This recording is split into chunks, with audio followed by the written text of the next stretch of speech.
Good afternoon, Gators. Thank you for joining us today for a live interview with President Mahoney. My name is PK, and I'm your Associated Students President. We know many students have burning questions during these uncertain times. So, the campus administration and the Associated Students have partnered up to help provide some answers to your frequently asked questions. This interview will have live captions. If anyone's interested, they could access the captions and click the link available in the chat. This link is also available on the AS website. If you have any questions that you would like to get answered, please type them in the Q&A chat box, and we will ask them. We will store them for the next time. All right. So without further ado, we'll get started. So I'll go ahead with the first question, President Mahoney. The current shelter-in-place orders have changed so many aspects of our daily life for everyone. There are articles and countless social media posts encouraging people to stay home and take care of themselves. In these situations, could you reflect on what are some of the self-practice, what are the ways you are practicing self-care, and what tips or suggestions would you like to give the students?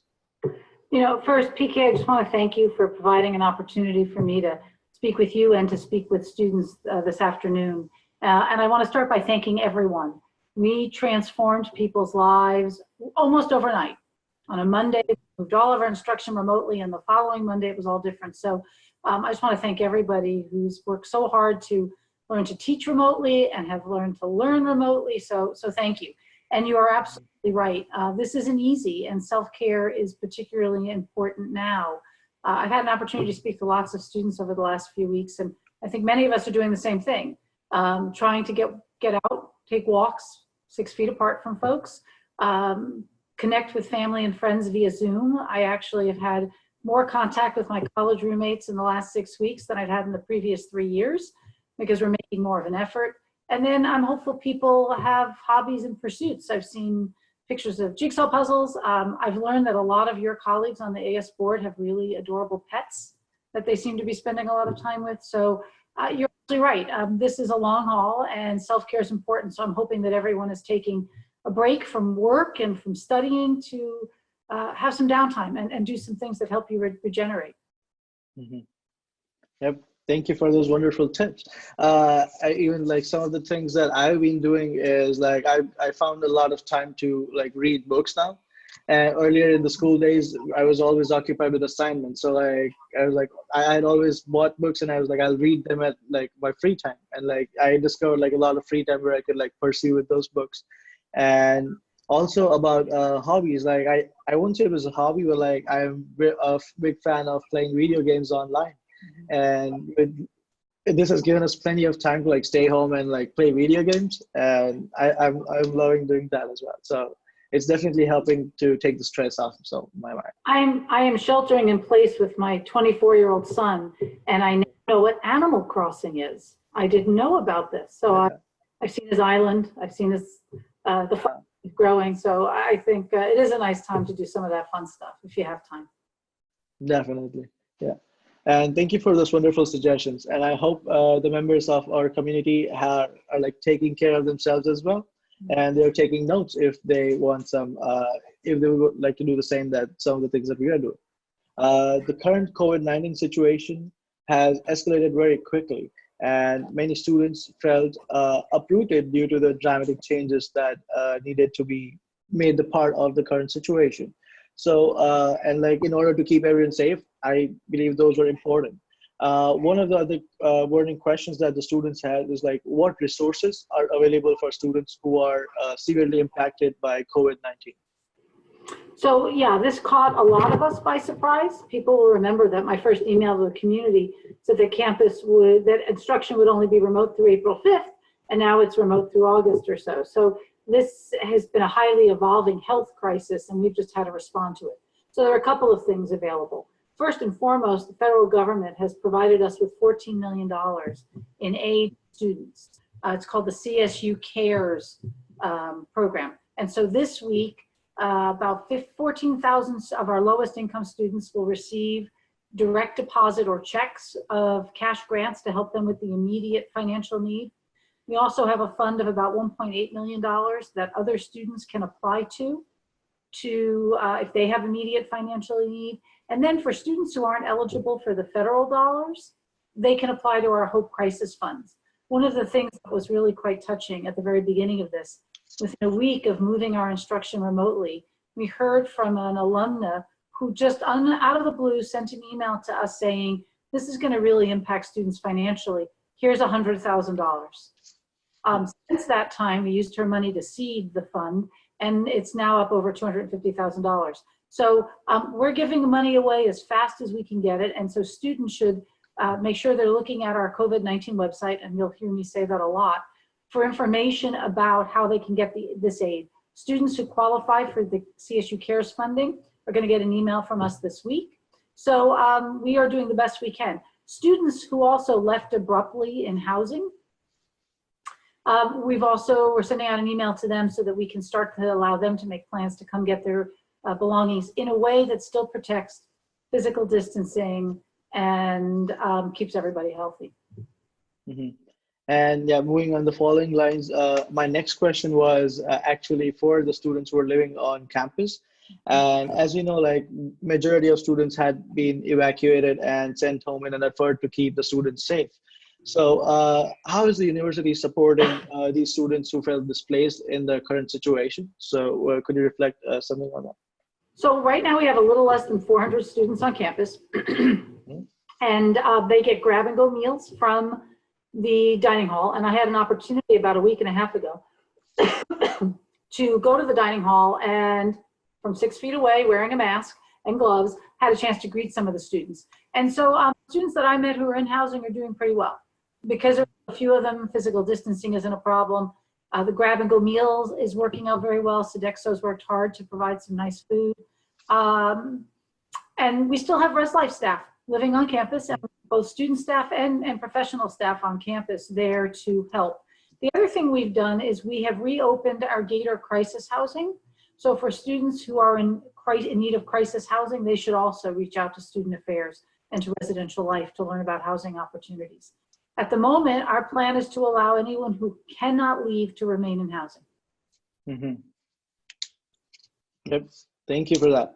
And I hope that information helps a lot of students who are watching us right now, and they could take a note of that.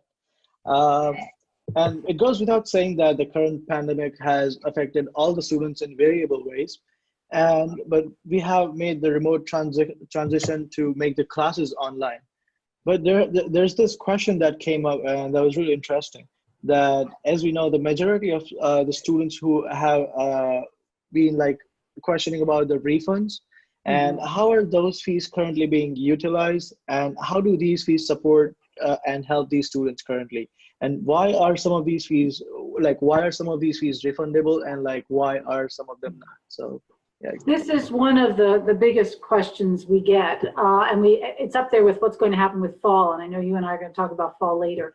So there are different categories of fees. Fees where one student pays a fee for their own use, like housing or parking. We have refunded those, and we refunded those fairly quickly. Same with course fees. Mm-hmm. Tuition actually doesn't even cover the cost of a student's attendance at a California State University and at San Francisco State. In fact, it covers less than half. So there is nothing. There's nothing to refund because it doesn't even cover the whole experience. And then there are questions about other mandatory fees like the student health services and MSHU. Those are not individual use fees. Those are fees that every student pays in support of the whole community, whether or not you use them. So those are not refundable fees, but what we're working at really hard at is getting many of those services offered remotely as we can. So our student health services converted really quickly to telehealth. So you can still call a doctor or call a nurse practitioner and get assistance. MSHU is increasingly offering remote video classes. So, so fees where a student paid for their own use of one thing have been refunded. We also refunded part of the commencement fee, and I know you're going to ask me about commencement later as well. So I'll save for later the good news about commencement. But we refunded the bulk of that because we will not be allowed to have an in-person commencement this semester. Mm-hmm. So yeah, let's get to that question about commencement, because like as a graduating senior myself, it was one of the things that we were really excited, like, and in the starting of the year, everyone was trying to get the pictures done, and like we had huge lines outside the library of like graduating seniors ready to pick up their gowns and like, pick up like their laces and everything. So what is the situation with the commencement, and like how are we pursuing with the commencement? One of the things that was both very sad and very heartwarming for me is how upset students were about not having an in-person commencement this semester. And in fact, I got more complaints about that than I got about moving instruction remotely. And it's a testament to just how hard our students have worked and how much they want that commencement, how much their families want to celebrate with them. So heartwarming, but then also tragic, we couldn't do anything. So we couldn't do what we had planned. So what we did was we surveyed graduating students, and we asked them, well, what do you want to do? And we had over 2,000 responses to that, and then we had several hundred emails. I had quite a few emails myself where people were very willing to share their ideas. And so what we're going to do, based on what the majority of graduating students want, is the class of 2020 will have 2 commencements. They will have a virtual commencement in June, and an email is going to go out tomorrow letting them know. So we'll do a virtual commencement this June. And then as soon as we are allowed to plan large events, we will plan an in-person commencement. Something else that I thought was really a testament to how great our students are and how much they value their experience here is the number who said, either after I graduate, I'm going to be in the Bay Area anyway, so I'm happy to come to a commencement in 2021. And the number who said, I don't care where I live, I'm going to come back because I want an in-person commencement. So the class of 2020, which has had its last term so disrupted, is going to get 2.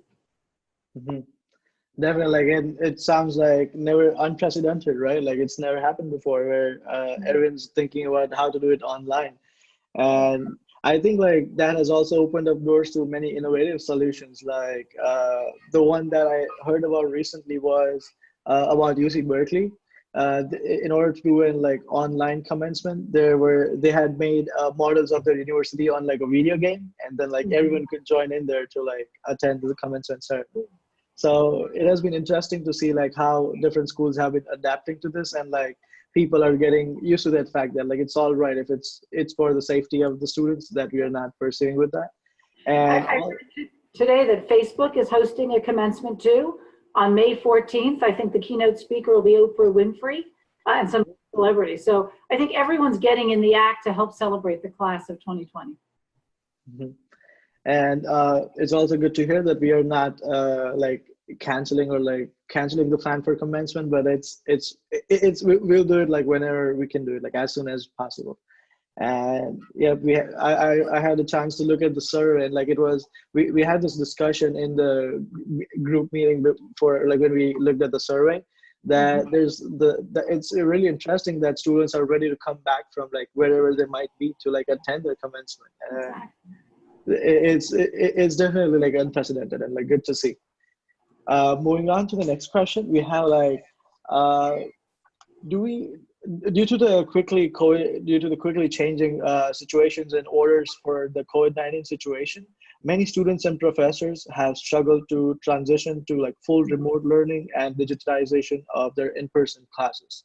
So what changes in grading policies have been made to help these students succeed? So a couple of things we're doing, and we're working at it from both ends. Very quickly, everyone agreed that we had to do no harm to students. Our first and foremost goal was to help them succeed in remote learning. So we're doing it from 2 ends. The first is we have invested funds and will continue to invest funds in our Center for Equity and Excellence in Teaching and Learning, so that our faculty can get the resources they need to teach effectively in a remote situation. So we're helping our faculty, supporting their transition. But the second thing we did, and again, this was with the Academic Senate support and faculty support, is we eased up on a lot of our grading policies and our deadlines. So again, I'm going to urge you to go to the COVID-19 webpage.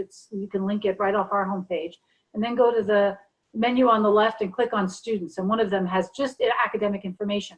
So we've extended the deadline to move your course to credit, no credit. And then there are a variety of other deadlines and rules that we've just eased up on, because we know this is hard. No one had time to plan. And so the best that we were trying to give everybody flexibility.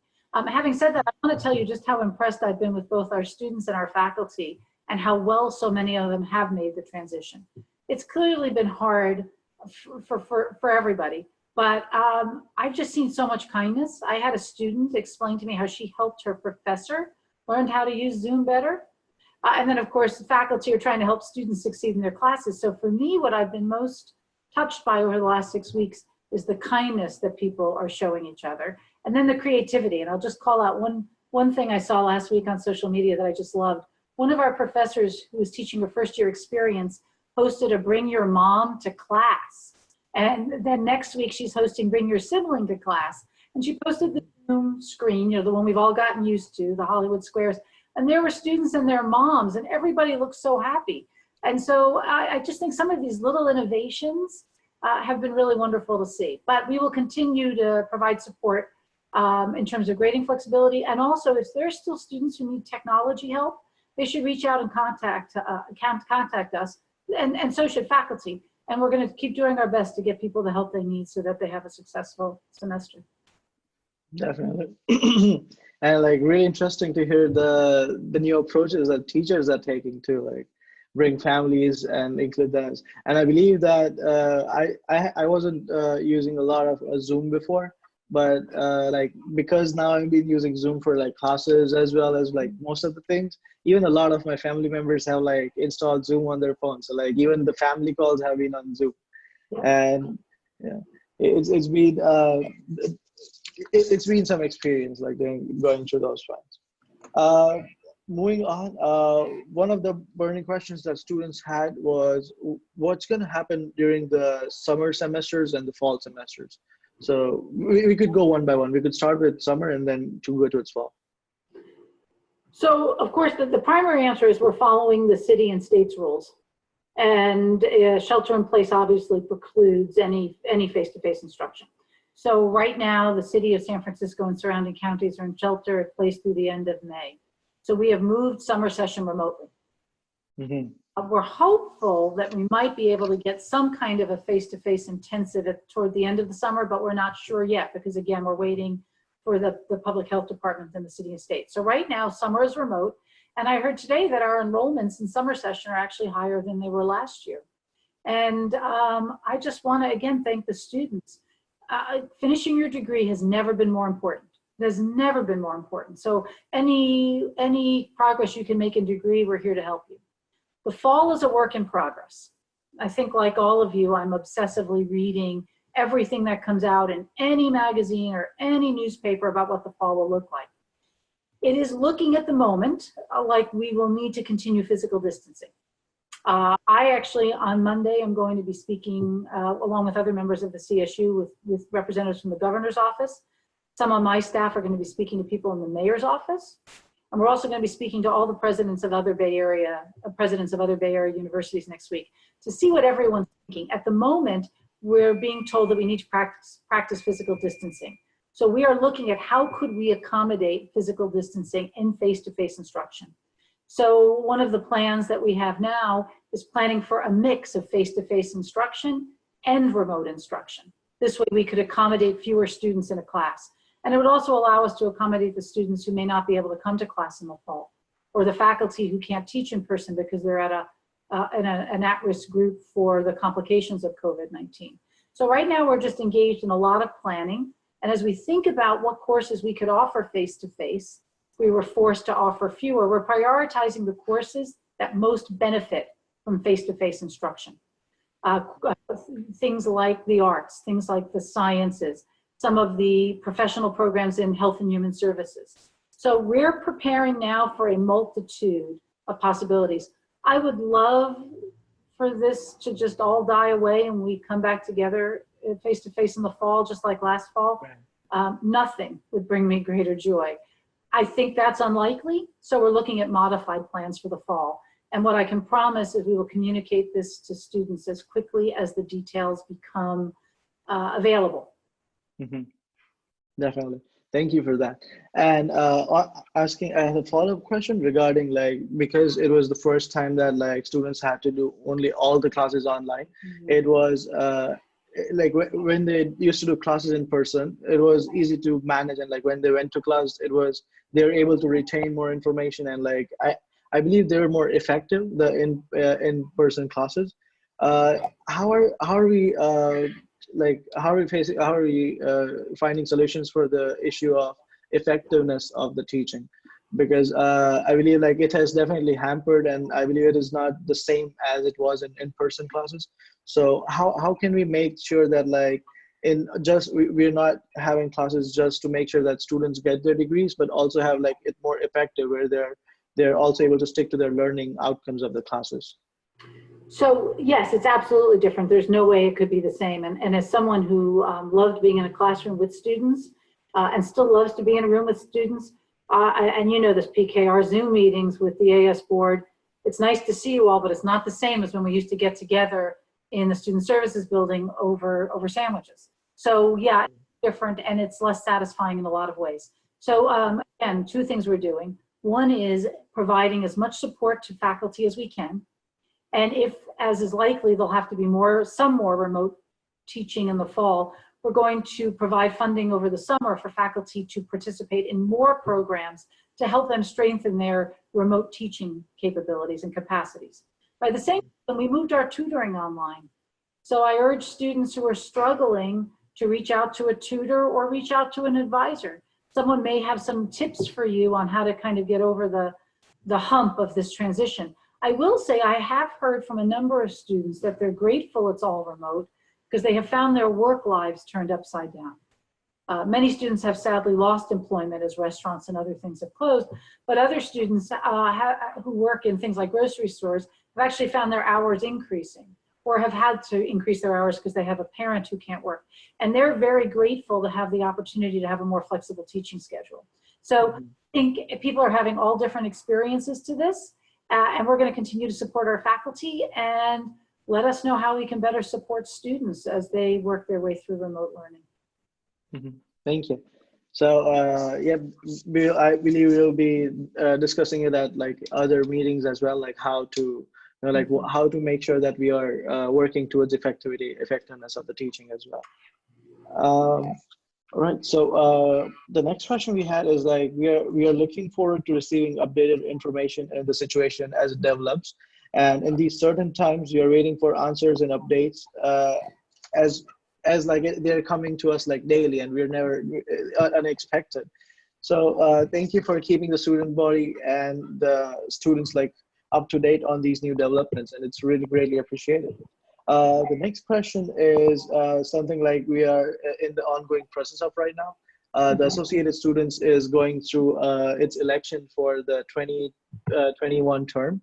And right now, the polls are about to close at today night, 11:59 p.m.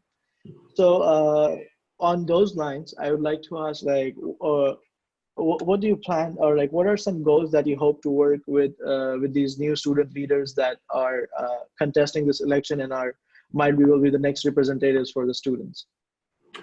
One of my greatest joys since I got to San Francisco State last summer has been working with Associated Students. Our student leaders are just remarkable people. And I think about when I think about some of the things that make San Francisco State so great, a lot of it goes back to our student leadership. I think about some of the programs we have in environmental sustainability, pushed by students and Associated Students and other clubs and organizations. Sustainable transportation, pushed by students and Associated Students. So I'm looking forward to the same kind of work next year. And in fact, if anything, what we're going through has made the relationship between students, the administration, faculty, and staff even more important. We will eventually come back to full face-to-face instruction. I promise. I can't say when, but it will happen. And it will probably happen gradually as other things repopulate gradually. But we're going to have a lot of trauma, I think, to address when this is all over. There'll have been the trauma we've been through isolation and through quarantine and loneliness and other issues. There may be trauma for those who actually get the illness or who have family members or friends affected by the illness. There'll be the trauma when we get back together where I fear even once there's a vaccine and herd immunity, we're not going to want to be close to each other. We're not going to want to hug each other. We're going to want to stay 6 feet apart and wear face coverings. And so we're going to have to actually get past that trauma of physical distancing. And then the state and the CSU, the state and the nation are going to face some hard budgetary times. So we're going to have a lot of work to do together to ensure that San Francisco State remains the spectacular place it is. I'm confident we can do it. I'm anxious to do it in person and not in Zoom, and look forward to that moment. And in the meantime, though, we're all kind of on the COVID-19 roller coaster, where we have to remember that our public health officials and our doctors and our research scientists, this is new to them. They're learning about this virus every day. So what our response has to change every day. So we're going to have a lot of work to do between now and becoming permanently face-to-face again. And then we're going to have to do some healing on campus once we can be face-to-face. So I'm really looking forward to next year's AS board, because my experience with this year's board and what I've heard of previous years is that you guys rock. So we'll get through this together. Definitely. And like, I think like you heard this from us like a lot of times, that it has been great working with your team and yourself as well, because this is the first time I'm in the Associated student body, but we have heard that like earlier, this was the key aspect that was holding off of these relations, is like the two teams working together. And I believe like we have accomplished that this semester, and like we have got both the teams in sync, and we have done like a lot of events and a lot of things that we're working on. So it has definitely been a great experience for myself being a student leader and working with you as well. So yeah, thank you for yes. Yeah, PK, I want to give an example to you and to the students who listen to this. When this happened very fast, right? The middle of February, no one envisioned what would occur. Even the end of February, we're just getting an inkling. It really wasn't until the first week in March. And we were talking about things like no large events. None of us were initially talking about remote instruction. And so you recall, I met with AS just about that time, and we were trying to figure out if we were going to have to move instruction remotely. And we met as a group, and we were talking about it, and I was asking your advice. And one of the things that you all told me is make sure you use the emergency text message system, because we were crafting emails. And I know it's going to sound like obvious, we should have thought of that, but and we might have eventually, but in our conversation, you ensured, and your team ensured, your colleagues ensured that I got out the message as quickly as we could. So to me, that shared participation improved our response, and it will continue to improve our response. Definitely. And on the following lines, I believe that like all the departments on the campus are working towards the same goal and making the student experience better. And the coordinated effort would only lead to like better outcomes.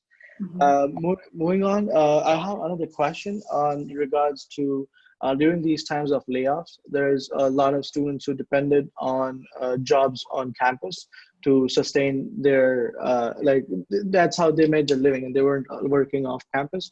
And this represents a lot of, a major part of international students as well, and a lot of local students as well. So in these times, how is the university thinking about helping these students who are almost about to face unemployment due to these situations?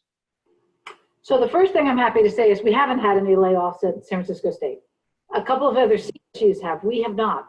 So we have committed to paying our student employees through the end of the semester. And CSU actually helped us with this, because technically students don't usually qualify for paid leave, right? You get paid for the hours you work. Well, the CSU gave us the ability to award paid leave to students. So if a student can work remotely, like our student tutors are, that's wonderful. But if you can't, we're still paying you. So through the semester, we're good. What happens afterwards, though, is a challenge. It's going to depend on how much face-to-face instruction we're allowed to have and how much we're allowed to open things. For example, our largest student employer on campus is the Mashouf Wellness Center. More we can figure out how to use social distancing and still use that facility. And again, we have to wait for the city, because right now you're not allowed to open gyms or fitness centers. You can only offer your services remotely. And that's what we're trying to do. So we will do our best, but you're right. If the more remote we are, the less employment there will be. So one of the things that we're really going to work hard on again is to continue to raise money for students who find themselves in great financial need all of a sudden. Because I think this is happening a lot. Definitely. Thank you for the information. My next question was regarding the same lines on during the fall semester. We are right now we are anticipating it to be like a fully online semester, but we're not sure. So in those times, if there's students who have like traveled internationally or like gone back to their homes, if they are not able to like come back to the new university, how is so that is one of the things I was considering, along with the programs that will be the reduce in the enrollment that we might be facing in fall. So are we accounting for students who are already admitted to the university but like won't be able to attend the fall semester because of this? So international students who won't be able to come in the fall, we worked on a plan for them to defer their admission for a year. They may not be able to get it. Right now, I don't think they can get a visa, and there'll probably be limits on international travel. So again, that goes back to the question you asked about grading policies. We are attempting to be as flexible as possible. So if there are any prospective students listening, we've changed our requirements for fall 20 so that if you can't finish a class in high school or community college now, we've introduced some flexibility so you can still come in the fall. And for the incoming class of 2021, the CSU has suspended the use of the SAT because you can't take the SAT right now, or the ACT. So we're going to keep trying to be as flexible as we can so that students' learning and academic degree progress is interrupted as little as possible. PK, can I answer a specific question going back to fall planning and other things? There are lots of questions on Q&A, and I know you're going to assemble them for me, and we'll meet again, and I'll have a chance to answer them again. But I know there are a lot of questions by nursing students about their clinical work. And so the CSU last week, it was last week, has issued guidelines for ways in which we could allow students to conduct the clinical work safely. So those documents are in the hands of the provost and in the dean of the College of Health and Social Sciences. And so we should have, again, we have to follow the rules as they're posed, but we should have plans to get our nursing students, those that can and are willing, back into some clinical work. I see. Yeah. Yeah, that's one of the questions. I believe that's the most common question that we have on the Q&A. So like students are. Hope that answered it. Yeah. Thank you. And so next one I have on my list is like news reports surrounding the current pandemic and economic fallout from COVID-19 are flooding the news and social media outlets, as we discussed regarding the layoffs. And according to one survey, one of the main reasons that students choose to pursue their college degree is to earn a stable job after graduation. Given the current state of affairs, what advice or reassurance would you give to the graduating seniors that are about to enter the workforce? So a couple of things. The first is, I think one of the most heartbreaking things we've seen in the last 6 weeks is how the effect of shelter in place and the effects of COVID-19 have differentially impacted people living in the United States. And that differentiation has been largely socioeconomic and racial, where poor Latino people, poor African-American communities, they've been devastated by the loss of jobs, by lack of access to healthcare. It's just been devastating. And so I think there has never been a more important time for students to commit to completing these degrees, because college degrees have been proven to lead to upward mobility. And we're really proud in the CSU and at San Francisco State that we're recognized as a leader in providing graduates with upward mobility. So I encourage everyone who's in the midst of this to stick with the path, because a college degree will help protect you from experiences like we're currently having. The second thing, though, to our graduating seniors, The first job you get out of college, I'm going to go on a limb here and say, is never your last job. Mm-hmm. There may have been a time 100 years ago or 75 years ago where you got a job out of college and you worked for that company for 35 or 40 years. Those days have passed. Your generation is likely to have 5 careers, never mind 5 jobs. So while the job market might be hard this fall, this is temporary. And the thing about California is that we tend to hit recessions hard and fast. We kind of plummet. But the good news about California is we also soar back up. So you're talking 2 or 3 years. So this is an opportunity, work as hard as you can, use our career development services. Our Career and Leadership Center is really kind of remarkable. They've been still hosting all sorts of virtual-based work. And if you students who are listening, check out their homepage, or I follow them on LinkedIn. On LinkedIn, they promote all of their events. And LinkedIn, I think, is just also a really marvelous tool for students in general, graduating students in particular.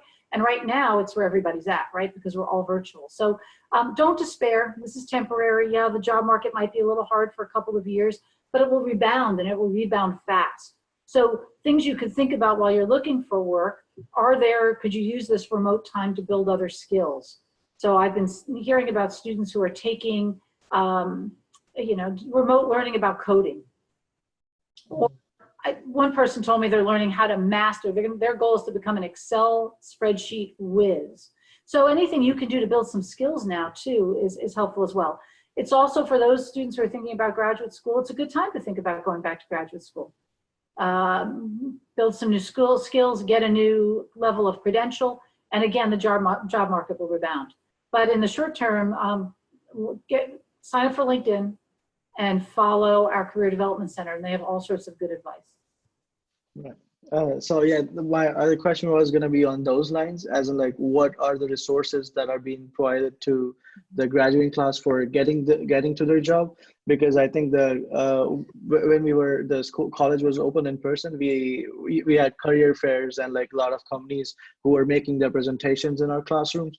So a lot of students definitely got their information from those different places, and they took benefit from that services. So could you reflect a little bit more on like how, as you mentioned, like career services is helping? Yeah, so again, go to LinkedIn. Career Services have been hosting all sorts of different kind of virtual opportunities to meet with employers, build a resume. They've got a lot of services remotely. So that's one. But in general, if there was a service you were using on campus, many of it has gone remote. I'm talking about academic advising. I'm talking about the counseling and psychological services. I'm talking about the work that our Unity centers do, our Black Unity Center. A lot of these things are now available remotely. And I heard yesterday, for example, that our Black Unity Center has been hosting just town halls or gatherings, social gatherings for people to get together and talk. Because I think while we want the services, and I urge you to use them, I think what we're most missing is being together. It's those informal moments. You know, I was on campus again about a couple of weeks ago. It was a beautiful day. I was working in the dining hall, giving out cupcakes. And the campus looks gorgeous, but it's empty. There's no one sitting on the lawn. And so I think what we're missing are those informal opportunities to get together. So I continue to urge our staff colleagues, and I urge the students to do it as well. Find ways to bring yourselves together for these informal ways, and then look up the services you liked and find out how we're doing it remotely. And if there are things we're not doing remotely that we could, or things we could do better, let me know. Mm-hmm. Definitely, I definitely agree to the part where like we are definitely missing the in-person experience of getting together with each other. And I believe that was the best part of classrooms. Like when we had like group discussions, like people were actually there, they were like physically present. But it happened so that like I'll tell you from like my experience in one of these online classes, it happened to be that like a professor put us in a breakout room on the site, so like we could sit and discuss a group activity. And a sad thing happened, that was everyone stayed muted, and like none of the videos were playing. So like the whole breakout room, there was no discussion. So I missed that part where like even if everyone was there, there were people like who were just sitting there and like hearing you, like at least. So that's the in-person experience. And like I miss the student orgs as well. Like we had so many events going down around the quad, and it was always so lively. So those are the experiences I guess the students are missing more than like just the classroom experience. I will tell you something that I'm doing on Sunday evenings. My daughter's college friends have organized one college friend, a trivia night, and I'm sure a lot of you are doing this. There must be 70 of us participating from all over the country in I think, I don't know, 13 teams or something. I first thought this is going to be insane, and it's on Zoom just like we're doing now, but you know, it's amazing what you can do with those breakout rooms. So it's been fun. Mm-hmm. Yeah. So almost we had 20 more minutes to go, so almost we're about the end of the interview. I have one, like it's more like a general question, is like in these times, what would you want the families of our students to know? Like what message would you like to give those families for that? You know, it's the same message I would give to students as well. The first thing is just how sorry I am. This is not what any of us planned to do this semester. It was nothing, none of us expected to do this. And so the first thing I would do is thank them for their patience, students and their families, because yeah, we did this fast and we're learning as we go. And I would thank them for their continued patience as we continue to figure out what we need to do to help the city and the region meet the public health needs. And one of the things I'm kind of proud of is that San Francisco and the Bay Area have done such a good job at this that our illness and death rates are far lower than the rest of the country, and we're a big city. So again, I just want to first thank the students and their families and thank them for their continued patience. The other thing is, I think I've been reading in the media that some students and their families are talking about maybe this is the moment to take a year off from college. And obviously some students may have to. They may have to for financial reasons or for work-related reasons or illness-related reasons. And you may have to, and we'll be here when you're ready to come back. But if you don't, this is not the time to take a year off. This is the time to continue to make degree progress. Too often when students stop out for a semester or a year, it gets really hard to come back. And the semester becomes a year, the year becomes 2 years, and the next thing you know, it's 5 years, and you're thinking, wow, I should have stayed. So I implore you to stick with us. I ask you to tell us how we could do this better if we have to continue doing it. And then I continue to make the same promise. We have to protect public health, but after public health, students' degree progress is our #1 priority. So we're going to continue to work as hard as we can to do that in whatever way public health dictates. Mm-hmm. Thank you. And today, walking towards school, like I saw the new completed residential building that we have completed. It looks really beautiful, but I don't know like when we'll have students in that now.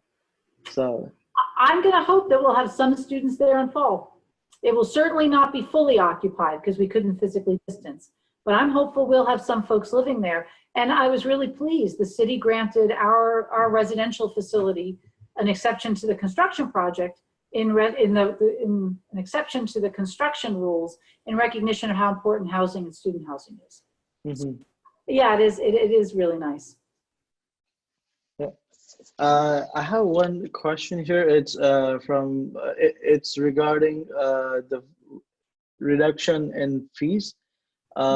So I believe you mentioned that there's order from Governor Newsom that like there's not going to be, or like Chancellor, that there's not going to be a tuition increase.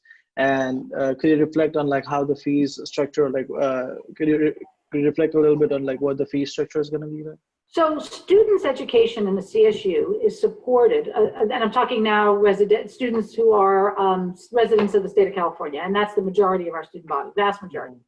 Half comes from the student themselves through tuition or financial aid. The other half comes through the state. And the CSU has worked really hard not to increase student tuition much. There was 1 or 2 tuition increases during the Great Recession, and there hasn't been a tuition increase in a number of years. The way the process works is the chancellor has to start to talk about a tuition increase months before the Board of Trustees would vote on it. So it had been on the Board of Trustees agenda for this spring, and literally within a day or two of remote learning becoming the norm. The chancellor said, we're not asking for a tuition increase.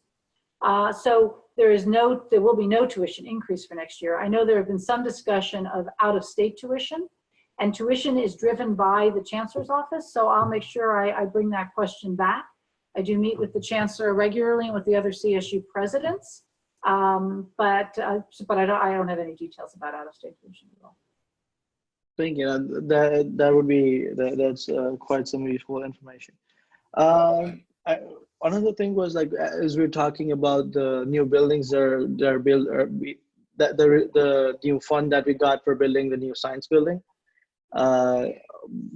So I was thinking, like, are we gonna have how's the new construction of the science building look like? Is it gonna be pushed back, or is, like, are we gonna utilize this time that the campus is closed to make the renovations? Or so we desperately need a new science building, and any science student who's listening to this knows this more than I do, or watching this knows this more than I do. So we have been told that our science building project will move forward next year. But the timeline now is going to be driven by city rules. So even though the CSU and the university should hopefully have enough funding for this next year, whether or not we're allowed to build will follow the rules dictated by the city. But, you know, every conversation I'm hearing and seeing is that we're going to start to gradually repopulate. And so things that can be done with physical distancing, I think will move forward. So we'll keep everyone apprised. But at the moment, that science building is still a go, thank God. And but the timeline might change, or is likely to change, because of rules by the city and state for construction. Mm-hmm. Thank you. One thing that comes to my mind is, like, before we're almost closing for the March, there was going to be an investiture ceremony. And so, like, I was wondering, like, if because of the current pandemic we had to cancel the ceremony, and, like, I know there was going to be, like, a lot of events for the students where they would get the chance to hear you out for the first time. So do you think, would you like to use this opportunity to share, like, 2 minutes of your investiture speech with the students? So, you know, like, we could utilize the moment for that. So yeah, no, I was largely excited about the investiture because it was an opportunity to celebrate the community, to celebrate the university. And one of the key messages of my investiture was going to be our relationship to the city. One of the things that we pride, and I have come to so quickly value about San Francisco State, is our sense of commitment to social justice, but also social justice in our region. It's not just a theoretical conversation. It's a deep engagement with our students, our faculty, our staff, and our communities. I urge everyone to take a peek at the homepage. And one of the banners, you can click on it and it'll tell you about the kinds of work that our communities our faculty, staff, and students are doing with the local community for COVID relief. And that'll tell you the big projects. Like, we donated, I don't know, I think it was 28 or 38,000 gloves to a local medical facility. Some students are using a 3D printer to help make personal protective equipment. And then I've seen this all over Facebook and other forms of social media. We have lots of faculty, staff, and students who clearly have a skill I don't, and they know how to sew. And they're making face coverings, and they're giving them to local grocery store workers, delivery people. And so one of the messages of my investiture was going to be that we are the premier public comprehensive university in the city of San Francisco. We're partnered with two prestigious public professional programs at UCSF and at UC Hastings, but we are the only comprehensive 4-year public university in the city of San Francisco. And then we, again, feel our commitment to the city and to its people in deeper ways. And so my message was going to be to the community that let's work even harder to best realize our position as the city's university. And one of the things, and while that has had to take a bit of a hit because we're not face-to-face anymore, one of the last events that I was at on campus was the Friday before we moved remote, and we had about 300 students, PK, I think you might have been there, 300 students in the over in the annex, and we just had 300 students, faculty, staff, and administrators, and we had a 300-person conversation about what does it mean to be the city's university. And I will eventually share the notes of that with everyone. All sorts of spectacular ideas on what that meant. So, but this is just a slight delay. We're still doing it. We're now doing it. It's just COVID focused as opposed to all the other things. I know we had a conversation this past week, our dean, two of our deans, and my chief of staff with the San Francisco Department of Public Health about how the university can partner with them in COVID education efforts and other things.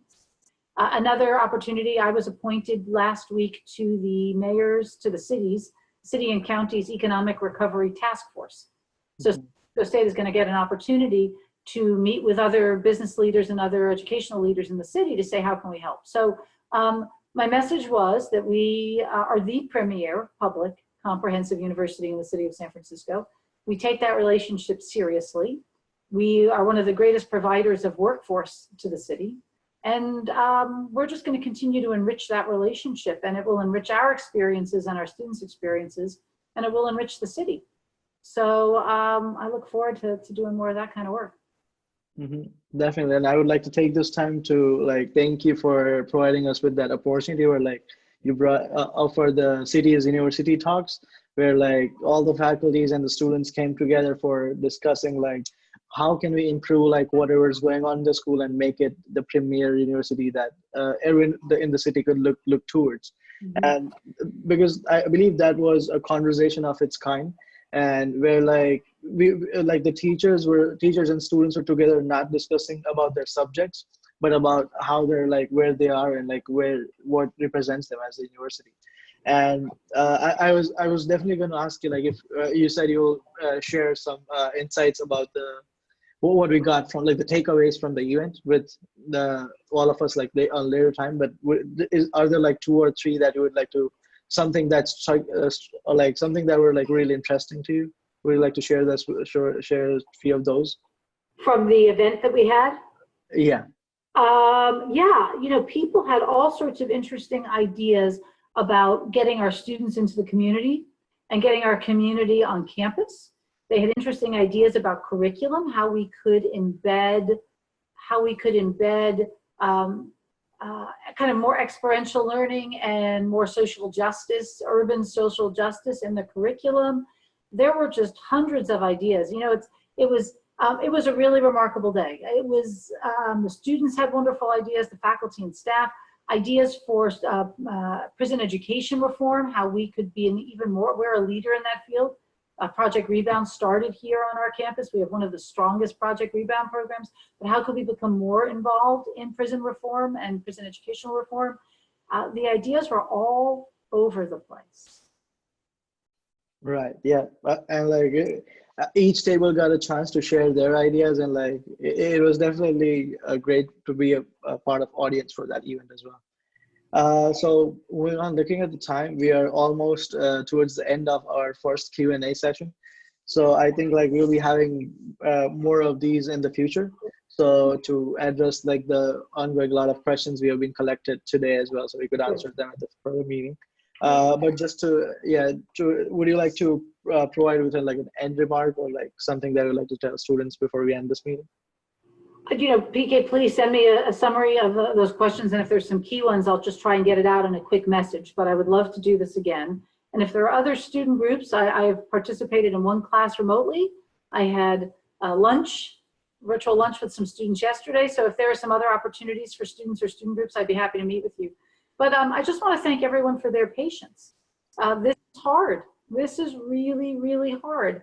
And it's going to last a while longer. It's not going to disappear quickly. So I want to thank you for your patience.